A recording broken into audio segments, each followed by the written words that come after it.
Welcome. Settle into a comfortable position, whether you're lying down or sitting up. If it feels right, gently close your eyes. Take a slow, deep breath in. Feel your chest rise as your lungs fill. Then softly exhale, letting go of any tension you've been holding. Before we continue, don't forget to like the video and subscribe to the channel. Also, let me know where you're from and what time you're watching it. Always great to connect with you. Now, take another deep breath in and exhale slowly, releasing any lingering stress. Feel your shoulders relax, your jaw loosen, and the tension in your forehead fade away. With each breath, notice your body growing heavier, sinking deeper into relaxation.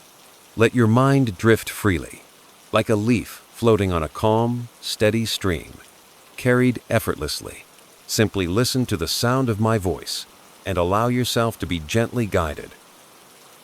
The Texas piney woods stretched endlessly before Caleb Rourke, a sea of gnarled pines and shadowed undergrowth that swallowed the late afternoon sun.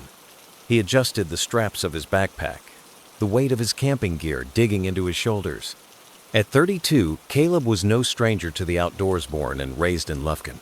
He'd spent his childhood chasing fireflies and fishing in the Angelina River. But this trip was different. This wasn't a nostalgic jaunt or a weekend escape from his dead-end mechanic job. This was a search. 3 weeks ago, his younger sister, Mara, had vanished. She'd been camping with friends near the Sam Houston National Forest, a spot they'd both loved as kids. The official report said she'd wandered off during the night, probably disoriented, maybe drunk. The search parties found nothing. No tracks, no gear, no sign of her. Just her tent, unzipped and empty, her boots still inside. The cops called it a tragic accident, case closed. But Caleb knew Mara. She wasn't reckless. She didn't just disappear. So here he was, miles from the nearest road, following a hunch and a crumpled map she'd mailed him a month before she went missing. The map was hand-drawn, smeared with coffee stains, marked with an X deep in the forest where no trails ran. A note scrawled in her messy handwriting read, "Found something weird out here. Tell you when I'm back." She never came back. The air grew cooler as the sun dipped below the tree line, casting long, skeletal shadows across the forest floor. Caleb checked his watch, 5:47 p.m. He'd been hiking since dawn, and his legs ached, but he was close. The map's X was near a place locals called Hollow Bend, a sunken patch of woods avoided by hunters and hikers alike. Stories swirled about it, strange lights, whispers in the trees, folks who went in and never came out. Caleb had always dismissed them as campfire tales. Now, he wasn't so sure. He reached a clearing where the pines parted, revealing a shallow ravine. The ground sloped downward, moss-slick and studded with jagged rocks. At the bottom, a creek trickled, its water black as ink under the fading light. This was it, Hollow Bend. He unfolded the map, tracing his finger to the X. It pointed to a spot just beyond the creek, where the trees grew denser, their branches twisted into unnatural shapes. "Mara?" he called, his voice swallowed by the stillness. No birds sang, no wind rustled the leaves. The forest felt like it was holding its breath. He descended the ravine, boots slipping on the damp earth, and crossed the creek. The water soaked through his laces, icy against his skin. On the other side, the trees loomed taller, their trunks blackened as if scorched, though no fire had touched this place in decades. He pressed forward, flashlight in hand, its beam slicing through the thickening dusk. That's when he saw Ita's structure, half hidden by vines and shadow. It was a cabin, small and crooked, its wooden walls weathered to a sickly gray. The windows were boarded up, the door hanging ajar on rusted hinges. It didn't belong here. No one built cabins this deep in the woods, not without a road or a reason. His pulse quickened. Mara's map hadn't mentioned a cabin, but something told him this was what she'd found. He approached, the air growing heavy, thick with the scent of rot and wet earth. The porch creaked under his weight, and he peered through the gap in the door. Inside, darkness reigned, broken only by slivers of light seeping through the boarded windows. He pushed the door open wider, the hinges shrieking, and stepped inside. The cabin was a single room, cluttered with debris. A rusted lantern sat on a splintered table, its glass cracked. Moldy newspapers littered the floor, their headlines illegible. In the corner, a mattress sagged, stained with something dark blood. Caleb's stomach churned. He swung his flashlight around, and the beam caught something etched into the wall. A symbol, a crude spiral with jagged lines radiating outward, like a sun with broken rays. It looked carved, deep and deliberate. "Mara, you hear?" he whispered, though he knew she wasn't. The silence pressed against his ears, unnatural and oppressive. Then he heard a low, guttural hum, faint but growing louder. It wasn't coming from the cabin. It was outside, rising from the forest itself. He stumbled to the door, heart hammering, and scanned the trees. The hum deepened, vibrating in his chest, and with it came a sound like distant voices, overlapping, unintelligible. He couldn't tell if they were human. The flashlight flickered. He smacked it against his palm, and the beam steadied, revealing movement in the shadows beyond the cabin. Something darted between the tree stall, thin, too fast to track. Caleb froze. Breath caught in his throat. "Who's there?" he shouted, voice cracking. The hum stopped. The forest went silent again, but the air felt charged, electric. He took a step back, and his boot crunched on something. He looked down a necklace, silver and delicate, half buried in the dirt just outside the door. Mara's necklace, the one their mom had given her for her 16th birthday. A tiny crescent moon pendant. His knees buckled. She'd been here. "Mara!" he yelled, desperation clawing at him. He swung the flashlight wildly, searching the trees. "Where are you?" A twig snapped behind him.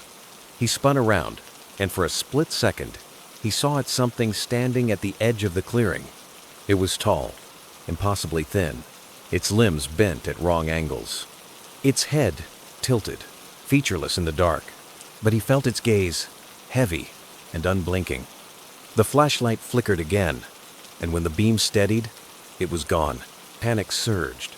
Caleb bolted back into the cabin, slamming the door shut and shoving the table against it. His hands shook as he fumbled for his Fanino signal, just like he'd expected out here. He was alone, miles from help, with whatever that thing was lurking outside. The hum returned, louder now, seeping through the walls.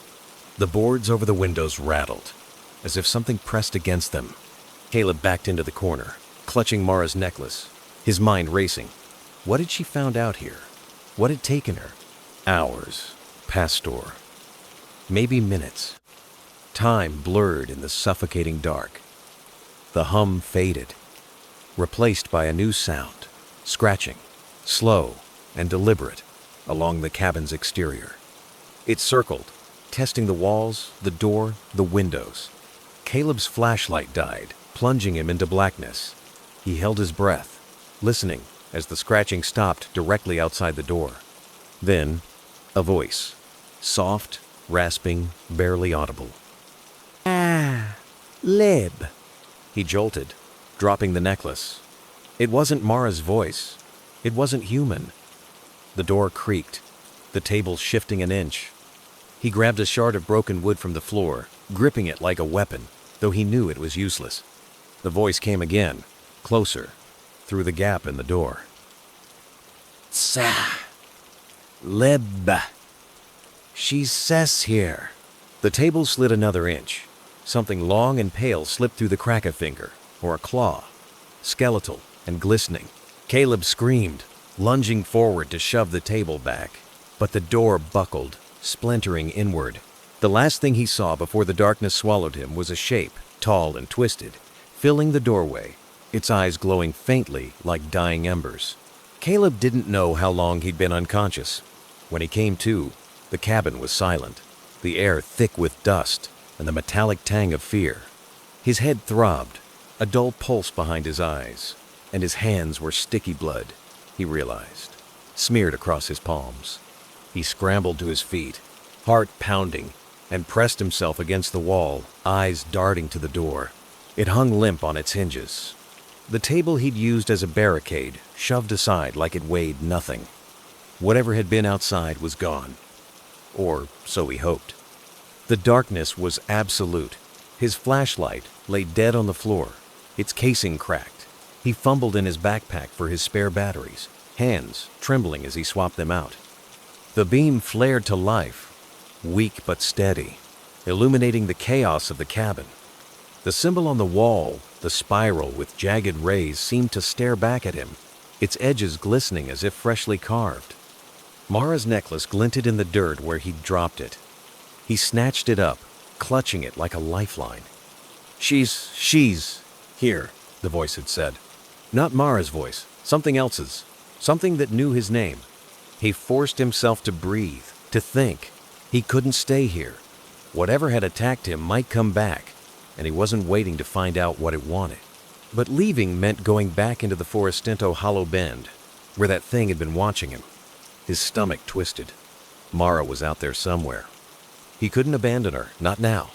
Not after finding her necklace. He had to keep going. Caleb shouldered his pack, gripping the shard of wood he'd grabbed earlier. It wasn't much, but it was better than nothing.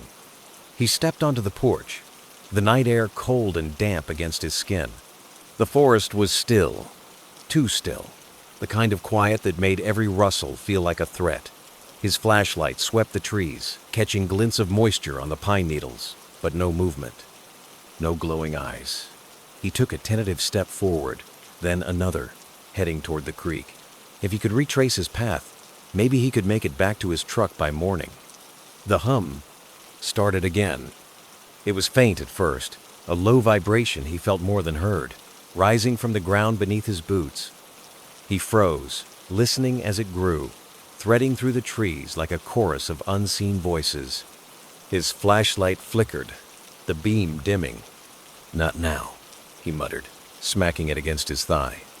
The light held, but the hum intensified, joined by a new sound whispers, soft and overlapping, curling around him like smoke. Caleb, she's here. Deeper, deeper. He spun around, searching for the source, but the whispers came from everywhere and nowhere. His skin prickled, the hairs on his neck standing on end. The voices weren't human. They were hollow, stretched, like wind through a broken pipe.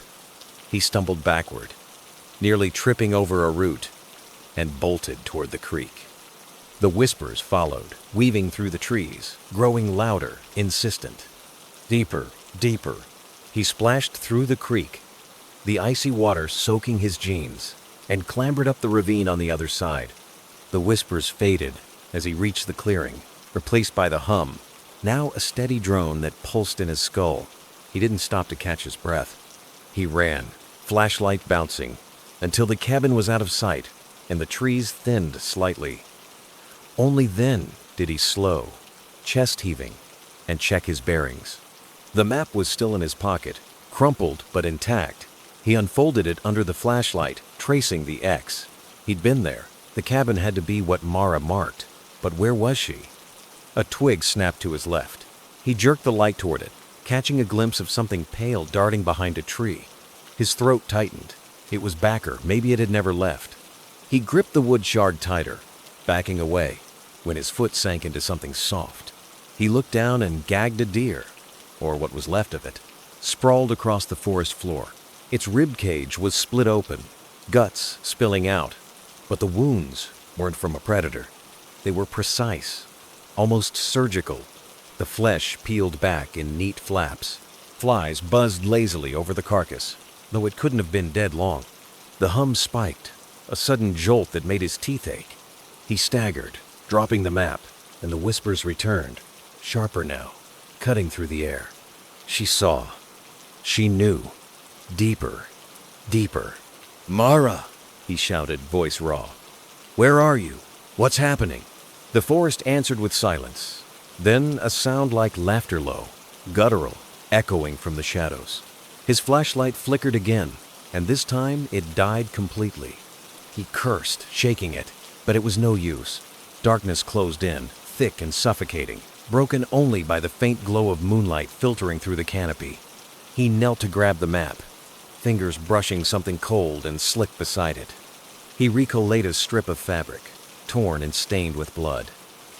Mara's jacket. He'd recognize that faded blue anywhere.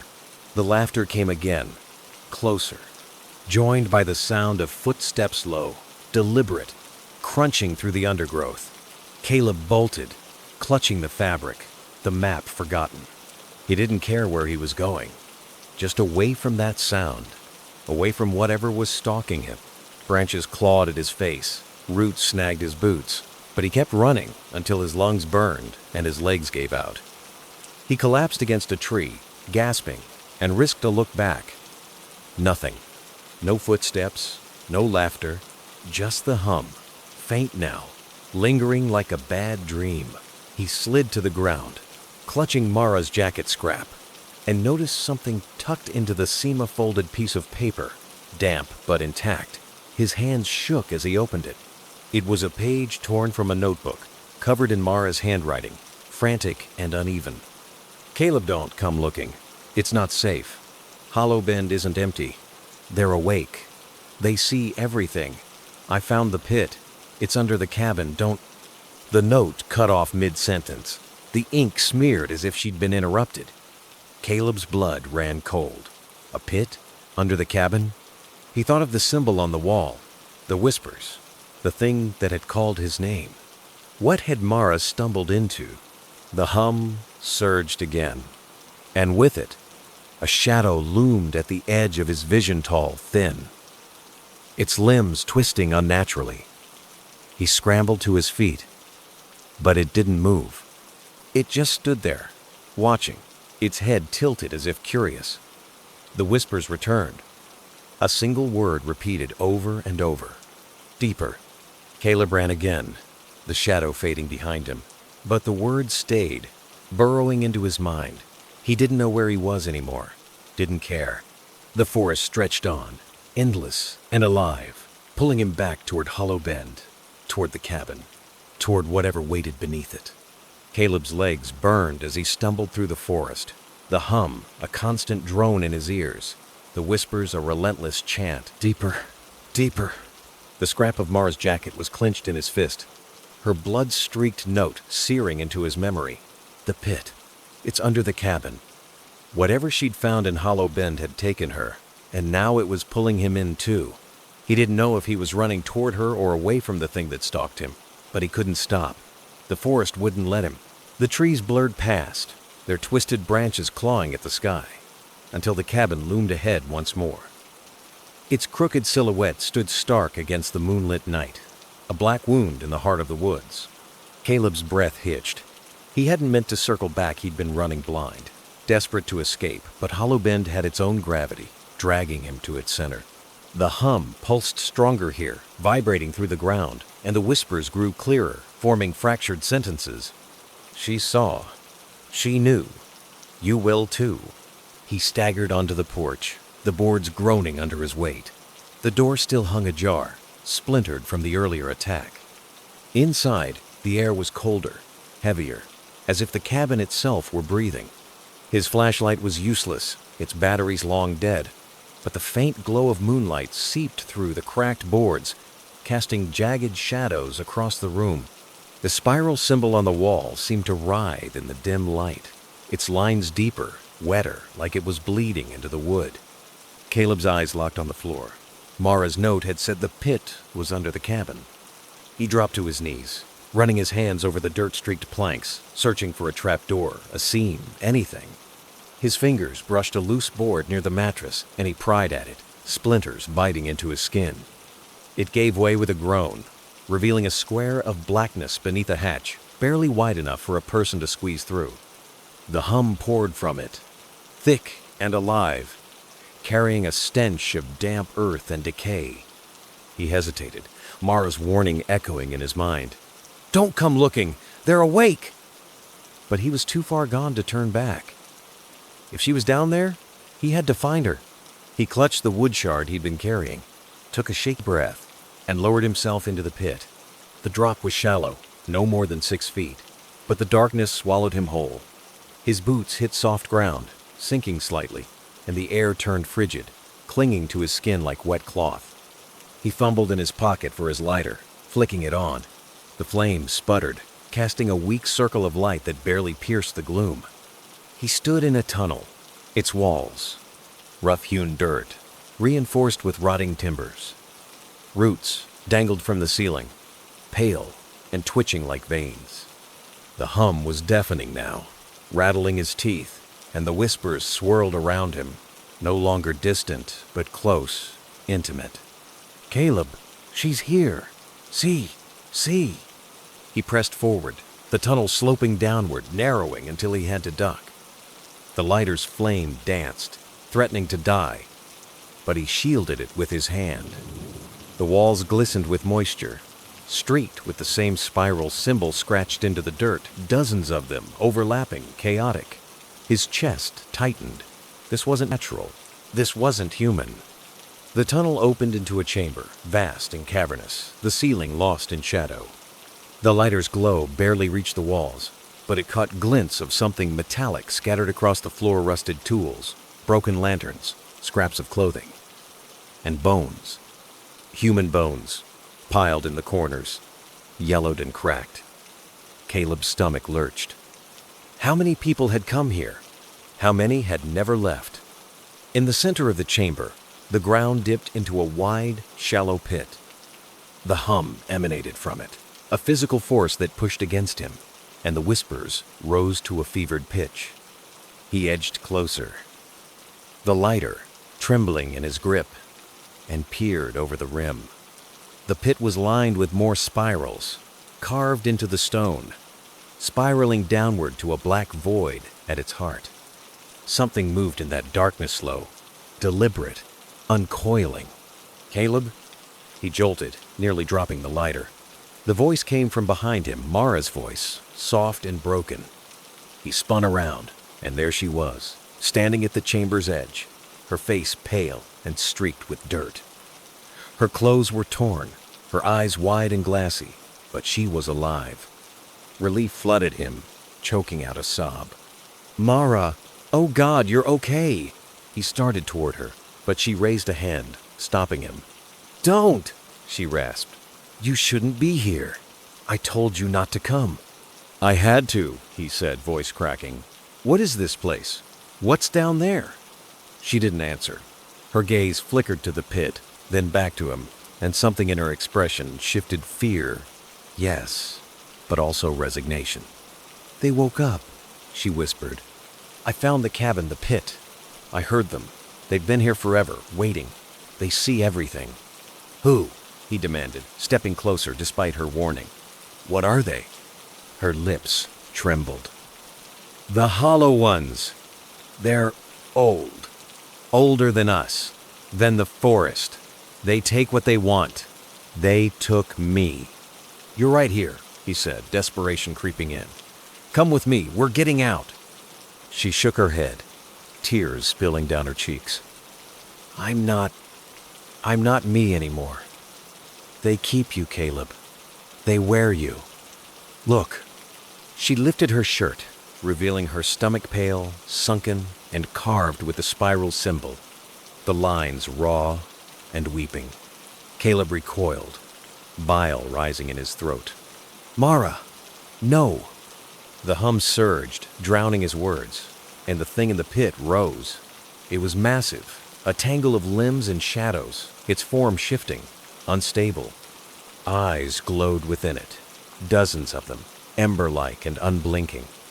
The whispers became a scream, a cacophony of voices, some human, some nattering through the air. "Caleb, join us. See. Mara lunged, faster than he could react, her hands cold and impossibly strong as she grabbed his arms. He fought, swinging the wood shard, but it snapped against her skin like dry twig. She dragged him toward the pit, her face twisting into something not her own, a hollow mask, eyes burning with that same ember glow. "No!" he roared, kicking free and stumbling back. The lighter fell, its flames snuffed out, plunging them into darkness. The thing in the pit thrashed, its limbs reaching, and marrow, or what was left, of Herlift, a sound that echoed with the voices of the lost. Caleb ran, blind, crashing through the tunnel, the hum chasing him, the whispers clawing at his mind. He clawed his way up through the hatch, bursting into the cabin, and didn't stop. He sprinted into the forest, the trees a blur, the hum fading behind him. Dawn broke as he reached the edge of Hollow Bend, collapsing near the creek, gasping and sobbing. Mara was gone. Whatever she'd become, it wasn't her anymore. Days later, Caleb made it back to Lufkin, a hollow shell of himself. He burned the map, the note, the jacket scrap, but the hum lingered in his dreams, faint and persistent. The police asked questions. He gave no answers. No one would believe him. The forest kept its secrets. But sometimes, late at night, he'd hear it a whisper, soft and familiar, calling his name. And in the corner of his eye, a shadow would move, tall and thin, watching, waiting. And there we are reading stories, carried to you on the wings of the rain. The night is quiet now, the storm easing into a gentle murmur. I hope these tales have wrapped you in a strange sort of comfort, the kind that lingers between waking and dreaming. The rain will keep falling, soft and steady, long after my voice fades. Let it guide you to sleep, to a place where the shadows are just stories, and the unknown is nothing to fear. Good night and sweet dreams.